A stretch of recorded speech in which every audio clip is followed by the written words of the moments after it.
Of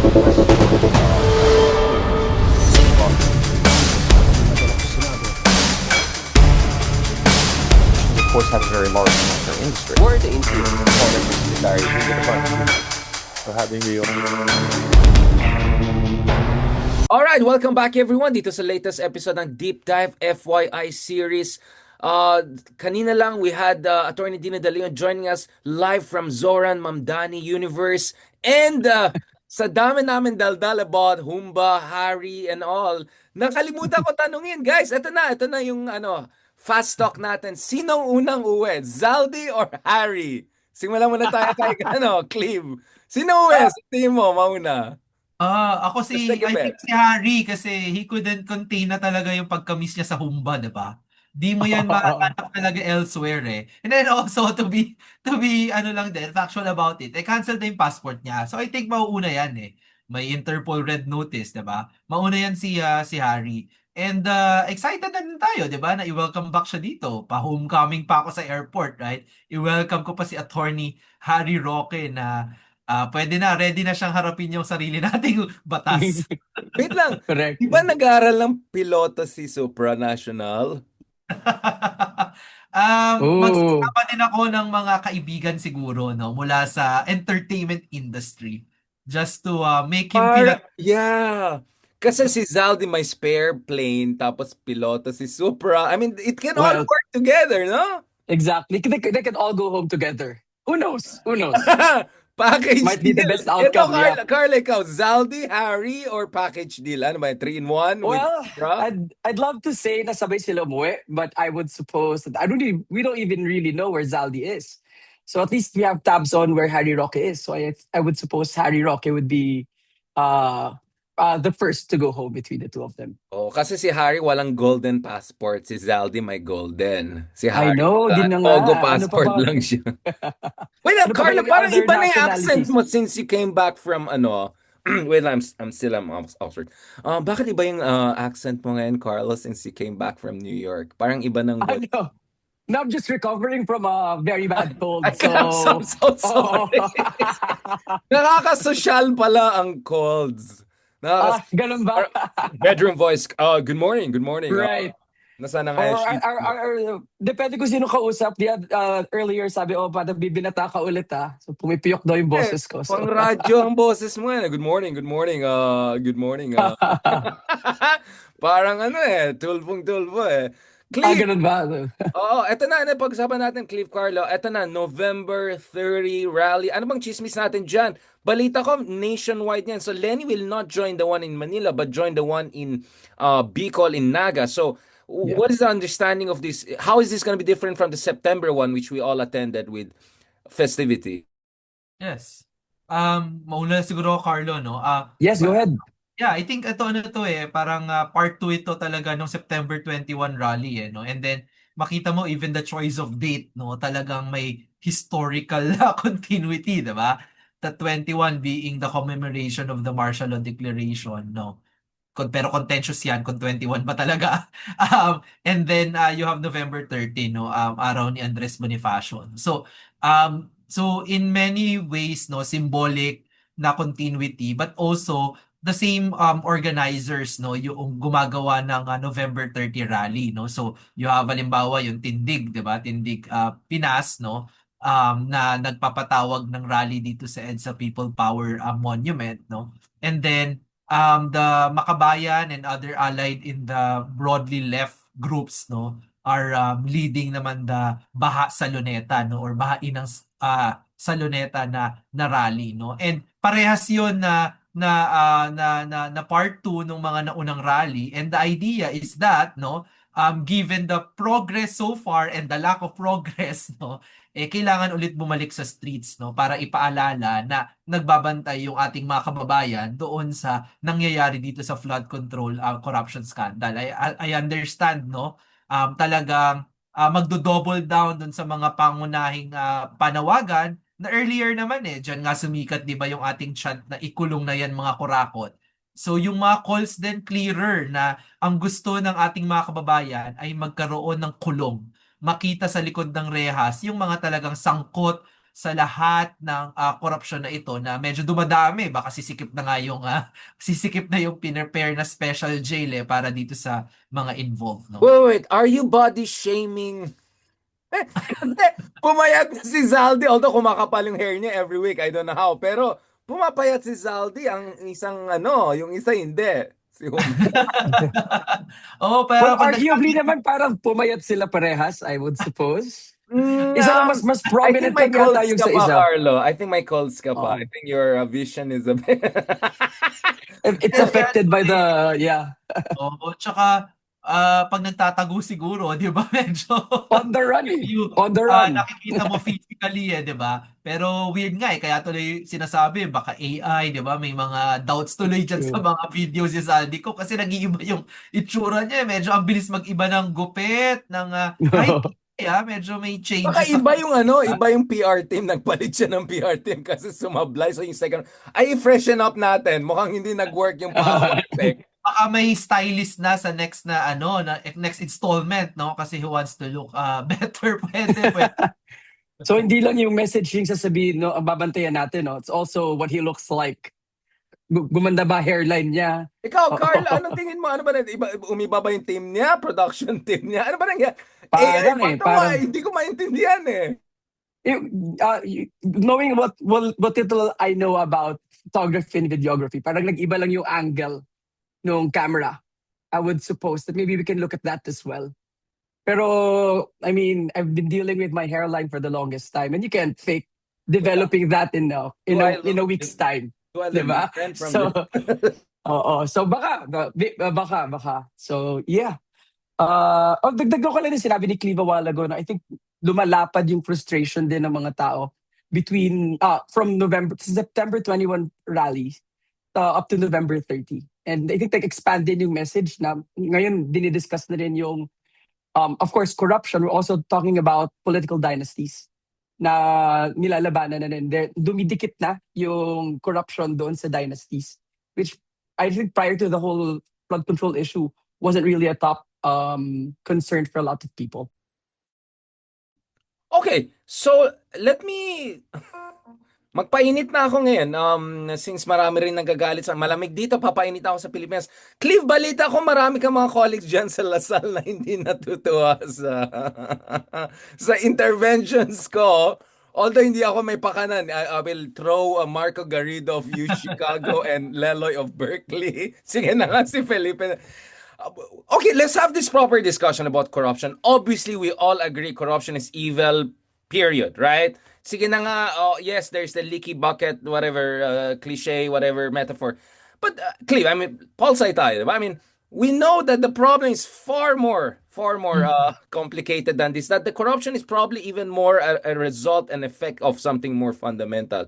I know, kasi perfect yan dun sa sinabi ni Carlo di ba? If we want to have a proper movement, hindi pwede you just attack yung surface level problem, as serious as it is. A surface level problem is still a problem, right? Namamatay yung tao sa shoddy flood control projects. But something else is causing even this problem, right? Can we talk about that, Cleve, without putting in trouble with your colleagues and all? No, I mean, let's put on our hats as scholars, right? Academics. Right.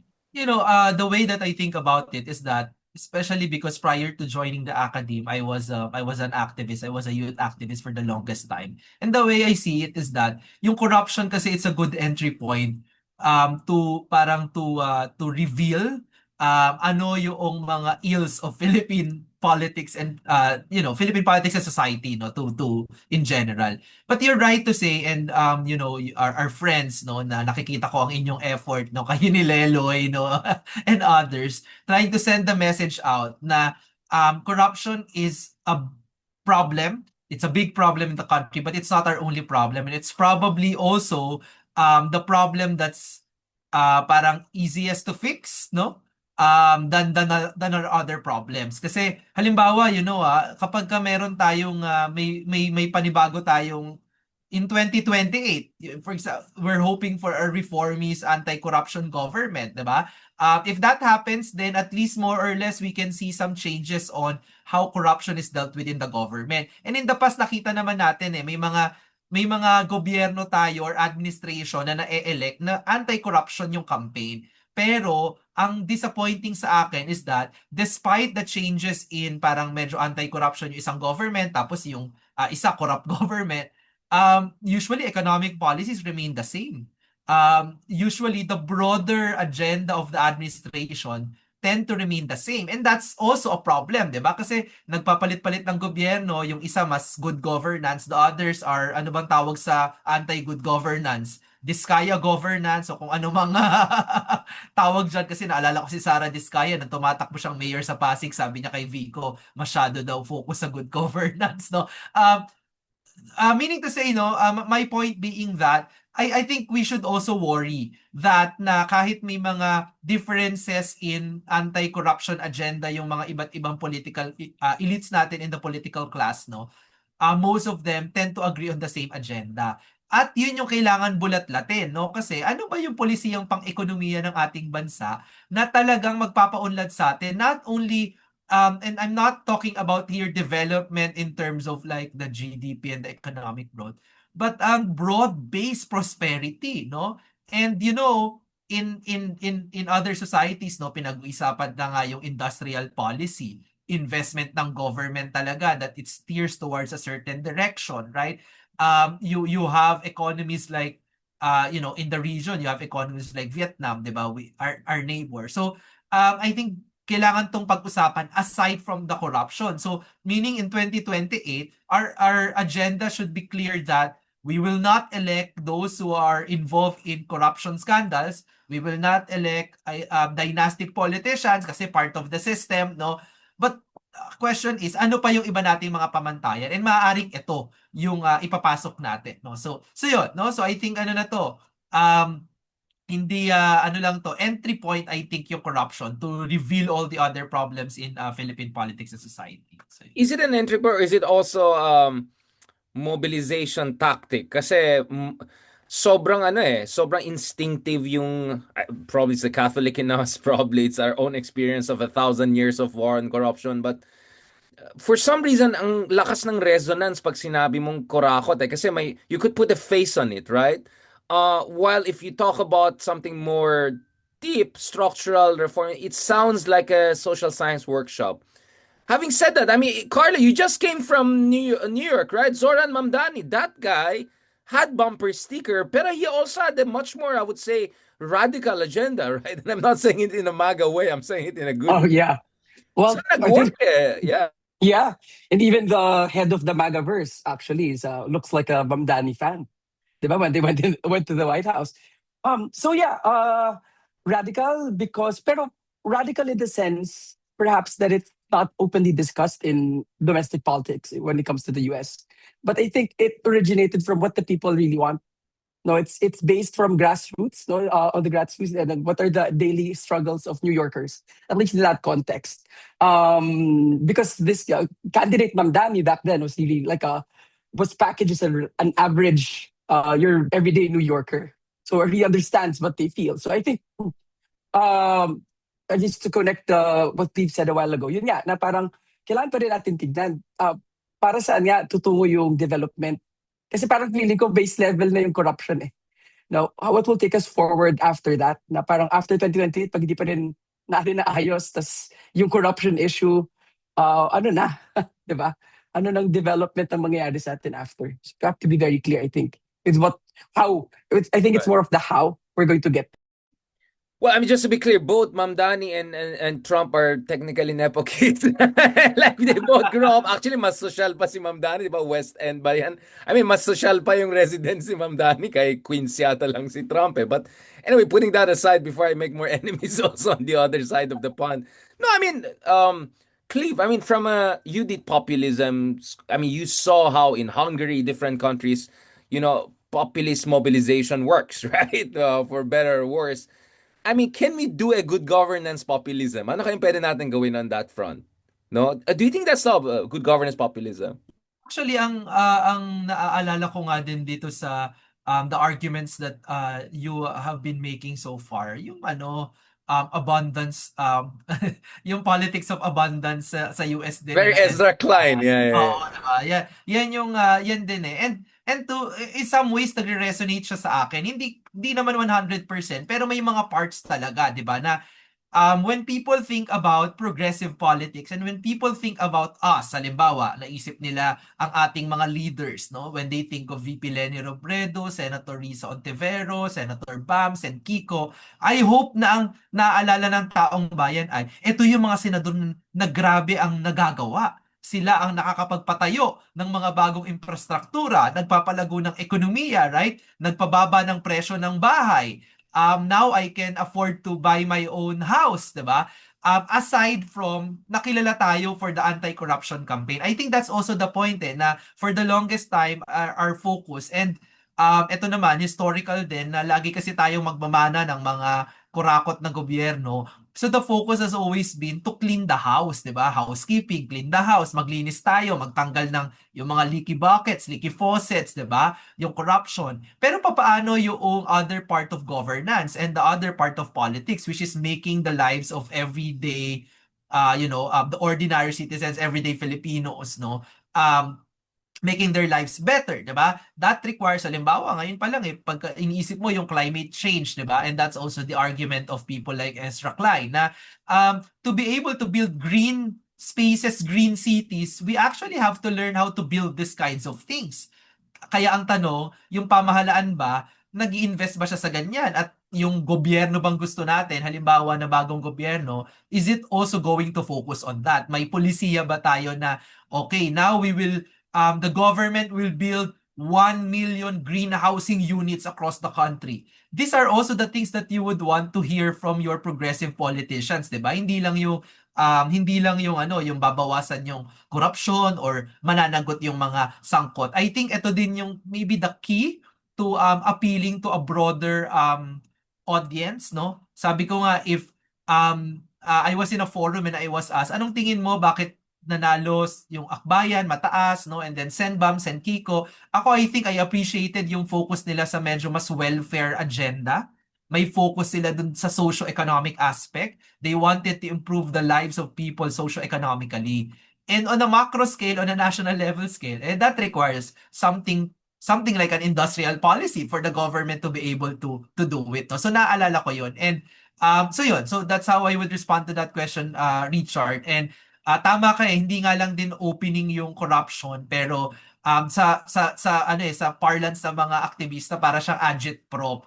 It's the easiest, it's the parang the most resonant, no? Kaya that's what we use for now. Pero we elevate the discussion. We bring new discussion points kasi may mga mahalaga pang usapin, no? Bukod dun sa corruption. Kaya when I show up on November 30 on Sunday, no, dala-dala ko din 'yon, 'di ba? Na I want hindi lang anti-corruption, no, but more than that, no, I want also a government that will create abundance for the Filipino people, that will build for the Right. Filipino people. Before I go to Carly, let me just say this kasi the metaphor I keep on hearing is yung leaky bucket, right? So basically the way it works is that bakit mo pa ilalagay pa ng abundance yung bucket magli-leak lalo yan? Mine actually for me I think that's a very mistaken way of thinking of it. It's like you're cleaning up your house pero kinalimutan mo yung sari-sari store. Kinalimutan mo padala sa eskwela yung mga anak mo. Kinalimutan mo pumunta sa trabaho. So in the meantime, yes, lumilinis yung bahay mo pero wala ka na pang bayad ng rent. Wala ka na pang dala sa eskwela ng anak mo. Actually, the metaphor is very wrong. It's if you're so obsessed with that leaky bucket and cleaning up your house, and then you're missing the bigger picture, 'di ba? Bakit nga ganyan yung bahay natin? Baka may problema tayo or there's a, you know what I'm saying? That's what some of our colleagues are saying. So, ako honestly, I felt the attacks on Dr. Jesus Felipe and all. I think it's a bit unfair because yes, I think medyo may pagka-tone deaf siguro yung messaging. I mean, they're not communications experts, they're economists. Although debater yata yung isa sa kanila, di ba? But anyway, they're not necessarily masters of communications and Jesus is a good friend. He's a strong personality, to put it like that. But they clearly said na evil talagang corruption. Pero ang point kasi nila is the core issue, and that's where I feel unfair. You know, the core argument they're making is that wag mo rin kalimutan yung patakbuhin yung ekonomiya. Dahil if your economy contracts from 6% to 4%, that 2% gun could be actually even bigger than the corruption scandal. Right? That could be bigger from whatever this Kaya Nepo Kid stuff we're saying, right? Pichug, I mean, again, evil yan, but there are levels of evil here. And one of the evils here is the crime of omission, contracting the economy. So, obviously, hindi sila mutually exclusive. Pero nagiging mutually exclusive siya if you keep on just harping on the corruption issue and moralizing it and all of that to the exclusion of other important issues. I don't know, Carly, you have also an understanding of business and economics and management. What is your read of this? Bakit yung abundance populism parang hindi pa rin nagano? You come from New York, so pag-usapan natin yan. Oh, Ricardo, Very briefly. mabilis lang Go ahead. mag-respond ako kay Richard, mabilis lang, Carlo. Go Ang ahead. naisip ko nga dito ay, halimbawa, para lang to make it, I think, more accessible to our audiences, no? Halimbawa, yung problem natin ng backlog sa mga classrooms. Napakadami po niyan. And hanggat hindi natin nasusolusyonan yan, that's contributing to our education crisis. And kung mga ating mga kababayan, ang susunod na henerasyon, we have no future to speak of. Whether corrupt or clean yung government, if that's not addressed, we don't have a future to speak of.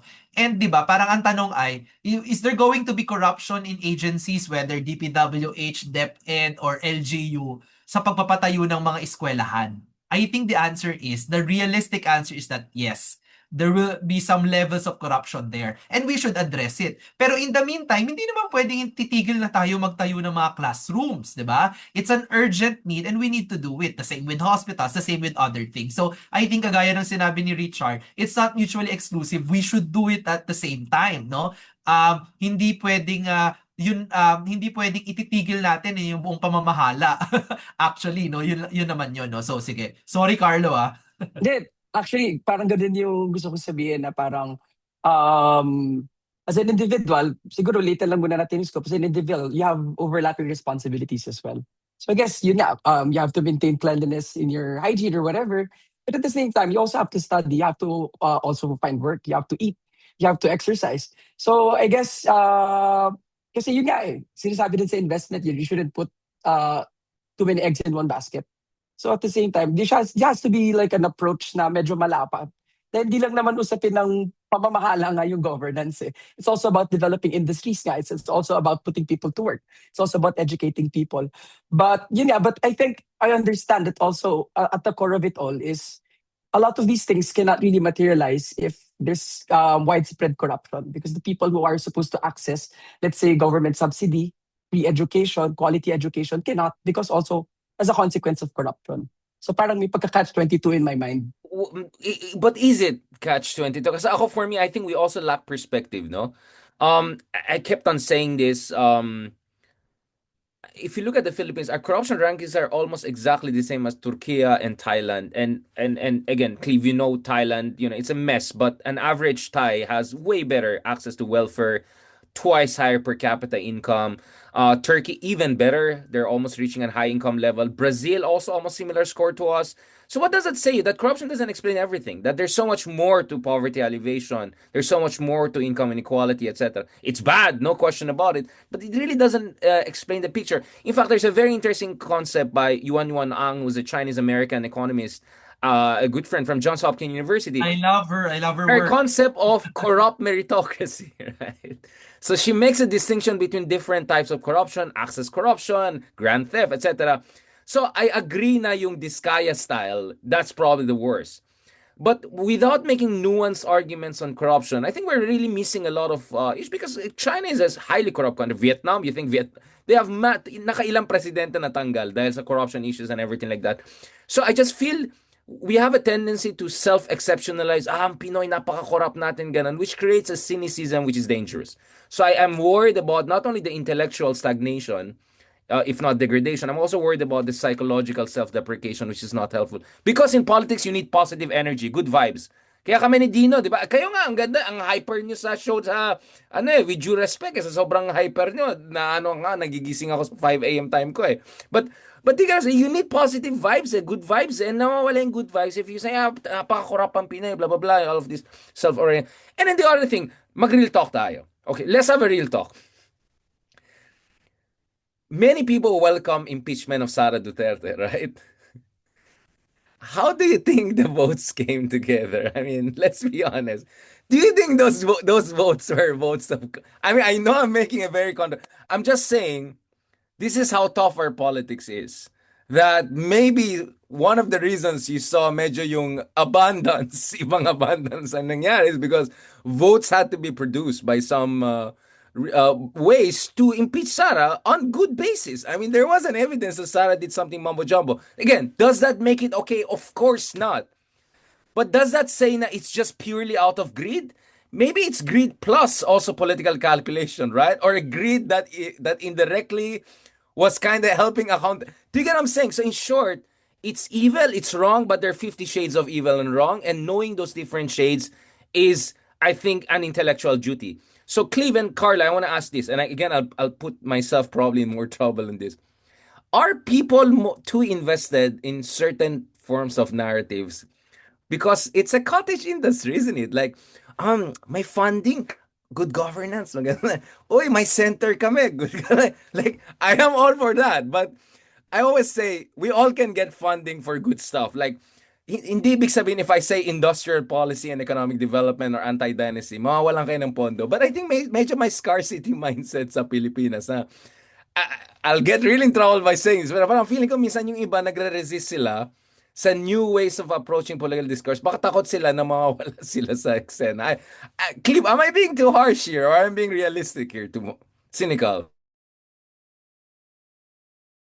Nakamute ka, Clive. I think Okay, you don't want to say anything. ayun, yeah. No, actually, ang gusto ko nga sabihin ay going to that point mo na parang cottage industry, no?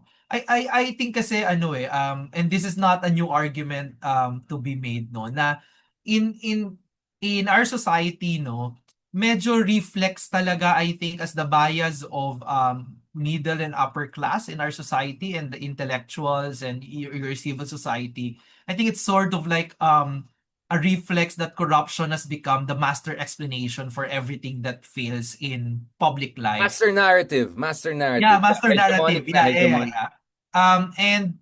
And it's very moralizing is always a convenient shorthanded than just figuring out what the structural problems are.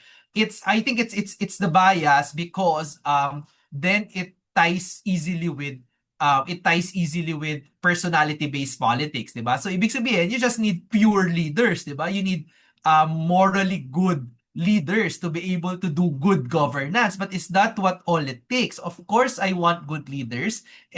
Pero the question is as a counterfactual, di ba? Kapag kabukas ba nagising tayo and then walang corruption in government and we have the purest and the most sincere of heart, do we know what it takes to make the Philippines a successful country? Maybe the answer is baka hindi din. Baka we don't have enough policies and plans for that yet, no? So that's parang Hindi that's how talaga, Clive, di ba? If you don't fix the economic policies, you don't bring in manufacturing, you don't create investments. Yes, you're gonna have a president who doesn't steal money, but the economic growth is still mediocre, right? You're still missing out on trillions of pesos of potential economic output. I think we yung, have the yung, answer. yeah, yung joke ko nga dyan dun alam mo actually, if we don't spend a single cent, then maybe we can get a clean government. But do we want a government that doesn't spend like a single cent? We can't afford Austerity. that, right? Hindi kaya eh. In fact, yan pa nga minsan yung mga argument, 'di ba, na closer to mga neoliberals talaga and neoconservatives, 'di ba? Wag na lang gumastos yung gobyerno anyways, may corruption diyan eh. Pero hindi because in the meantime, actually, government spending tends to benefit mas lower classes, no? Kasi nandun yung gastos sa welfare, 'di ba? Yung gastos sa social services, for example. So we insist na kahit may challenges, that government must spend, no? But going back na, yun nga kaya ang nangyayari, if your reflex is that this is a question of morality, kaya ang sagot din lagi ay moral renewal, 'di ba? Medyo moral cleansing diyan sa magpe-purge tayo ng mga tao, no? Rather than really structural changes in how Philippine politics and the government actually operates, no? And nagtatay din yan sa tingin ng middle and upper class na bobotante yung mga lower class kasi nga nabibili lang sila and they perpetuate corruption at the end of the day, Yun right? yeah, it gets tied with that also, that Yeah. definition. Kaya favorite kaya master narrative kasi Yeah. tuhog sa reflex in a sense na it's just really very convenient, no? You just reach it so very easily kasi may make sense sa worldview. But the danger, and not only the danger, but the problem is that it tends to reinforce that that's the only thing that we need to solve, right? Absolutely. I would say it's double elitist because on one hand, it reinforces that horrible Bobotante narrative.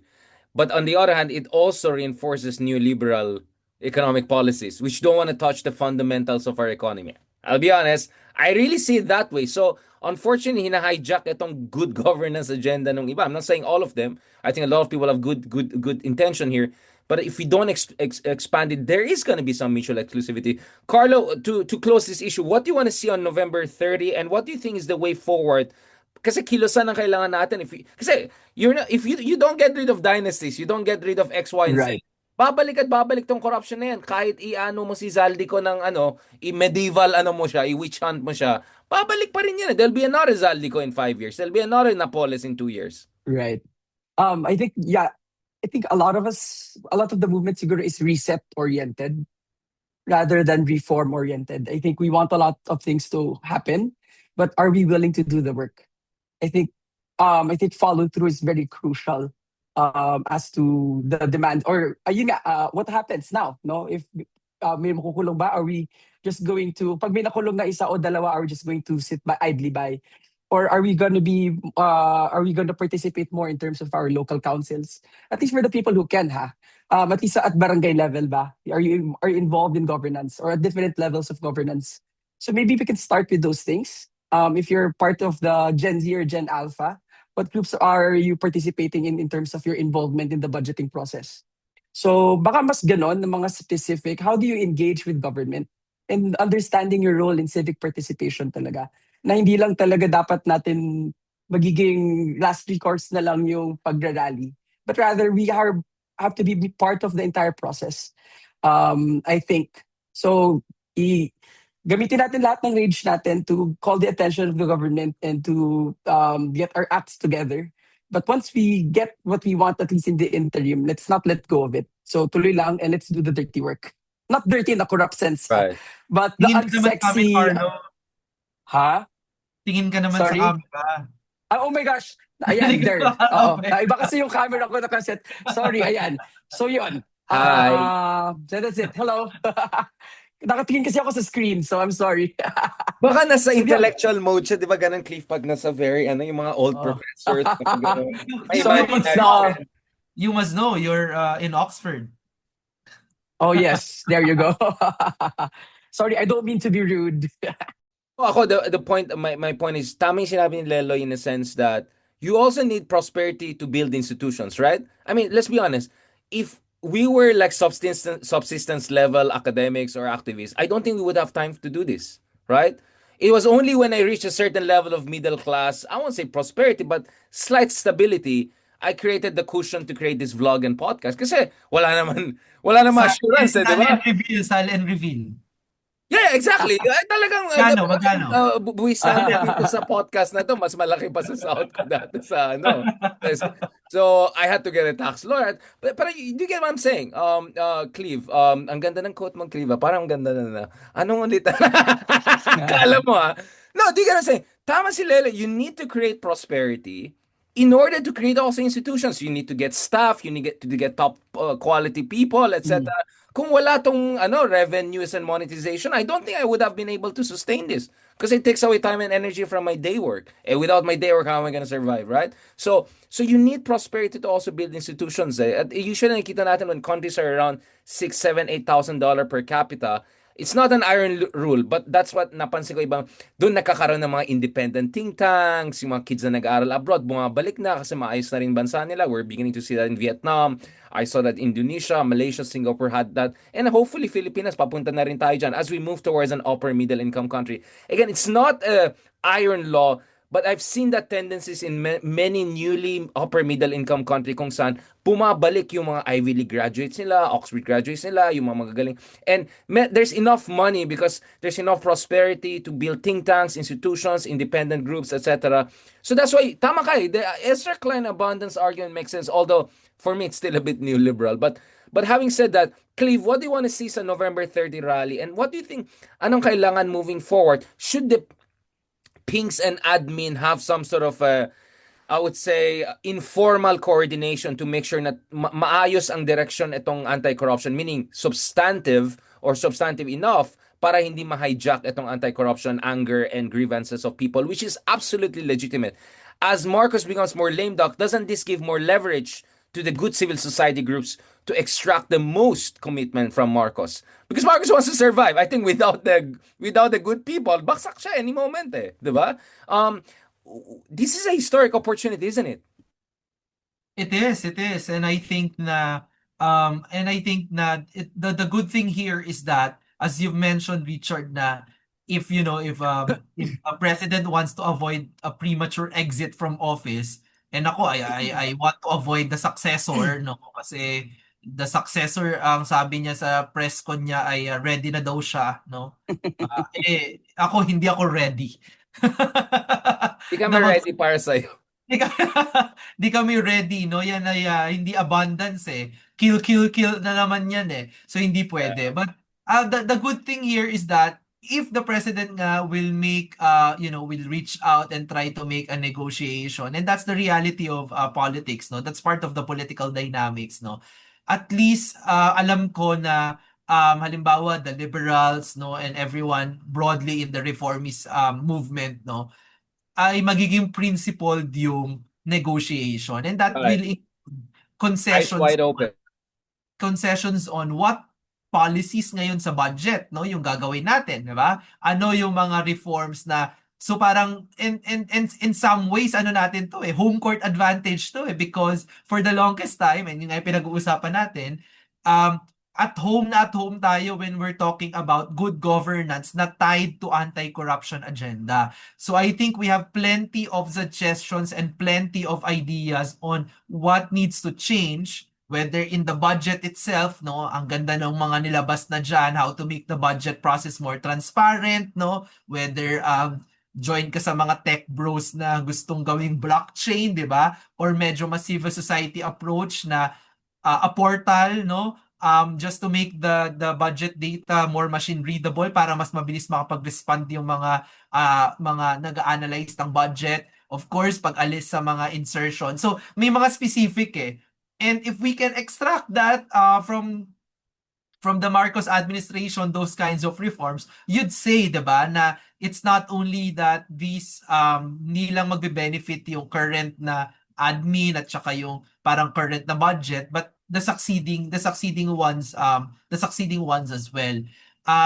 The challenge, however, is that papaano kaya makikita ng ating mga kababayan na that is what is being asked of the president now? Kasi 'di ba yung allegations na ano ya, Unipink, no? Kayo pinagtatanggol niyo na si Marcos, no? So medyo we have a lot of things to do on that front, no? Na ipakita na yung mga protesta ay naghihingi ng mga reforma na maaaring magbawas talaga nung parang at the root cause of the problem. The other thing is that, and sabi mo kasi history kaya ang naiisip ko, would Bongbong Marcos really make history and pursue an anti-political dynasty agenda? Di natin masabi eh, kasi he's pushed to the wall, and malay mo, di ba? Maybe you can extract the most out of him. Yeah. I mean, he's a cornered beast. Let's be honest about it. Yeah.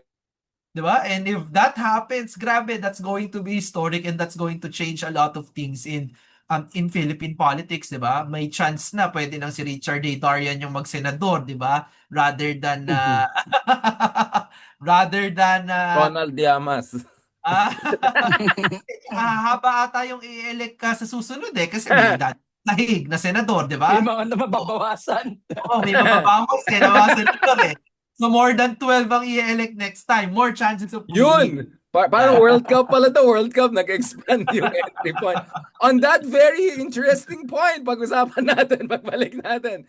Thank you so much, Cliff. Thank you so much, Carla. I know we could have talked about so much more. Kaso, I have another quad to attend. Like, oh my God, Sure. nagsabay-sabay. On that note, thank you very much, Carla, Cliff. Tuloy lang natin yan, more in person and all. And also see you on with due respect, due process. See you on Sunday. Yeah. Yeah, See you Sunday. on Sunday. Yes, Oo, yes. invite mo naman lahat. We have a special coverage Of on course, let's Sunday. do that. Live Bardagulan. On that note, God bless. Talk to you soon.